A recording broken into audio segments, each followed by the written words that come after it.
Tout ça est une terrible catastrophe quand on voit aujourd'hui maintenant le résultat des massacres qui sont intervenus, des centaines de morts, dont des centaines d'enfants, avec ce massacre dans une école qui est sous le drapeau et la protection des Nations Unies, sans qu'il y ait de révolte autre que verbale. Et le procédé lui-même qui consiste à faire des allers-retours entre des gens qui ne voulait absolument pas arrêter le conflit immédiatement, mais qui laissait le temps à Israël de faire son massacre, je trouve que c'est désespérant pour le sort de l'humanité et la morale qu'on peut en tirer. De qui parlez-vous lorsque vous dites des gens qui ne voulaient pas arrêter ce conflit?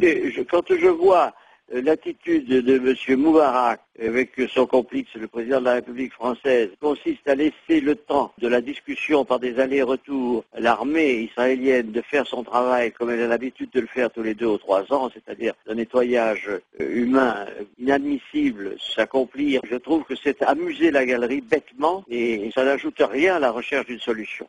Vous pensez que la diplomatie française se trompe aujourd'hui de chemin? Je ne dis pas qu'elle se trompe, je dis qu'elle est complice. Quand on sait comment les choses se passent entre l'administration américaine, qui a joué le jeu également de cette façon, l'administration égyptienne et la complicité de la diplomatie française, je dis que tout cela n'était fait que pour laisser le temps à l'armée israélienne d'accomplir son œuvre qui n'est pas une œuvre grandiose. Roland Dumas, aujourd'hui à l'ONU, les discussions achoppent sur le type de résolution à adopter. Les pays arabes veulent une résolution contraignante à l'égard d'Israël. Les Occidentaux préfèrent une résolution non contraignante.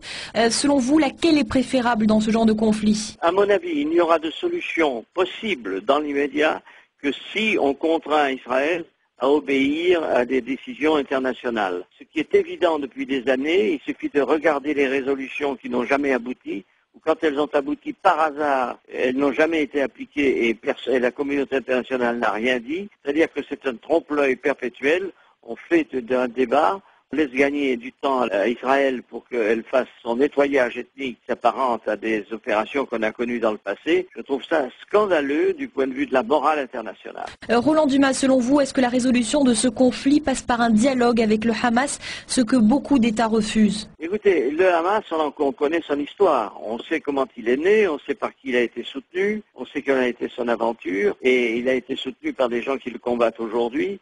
Si on ne parle pas avec ceux qui combattent et qui tiennent tête, on ne trouvera jamais de solution. C'est ce qu'il faut faire. Et deuxièmement, il faut que la résolution soit contraignante et qu'il y ait des dispositions qui obligent ceux qui seront visés à les appliquer. Roland Dumas, vous qui avez vécu la diplomatie de l'Intérieur en tant que ministre des Affaires étrangères, est-ce que vous pensez qu'aujourd'hui, le Quai d'Orsay dialogue avec le Hamas sans le dire?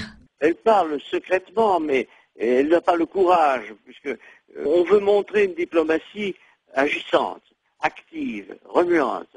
Et en même temps, on ne va pas directement là où il faudrait agir. C'est-à-dire que si on ne parle pas avec ceux qui combattent, puisqu'on prétend qu'ils tirent sur les civils israéliens, etc., c'est avec eux qu'il faut discuter et voir comment on peut essayer de régler ce conflit. Autrement, on n'y arrivera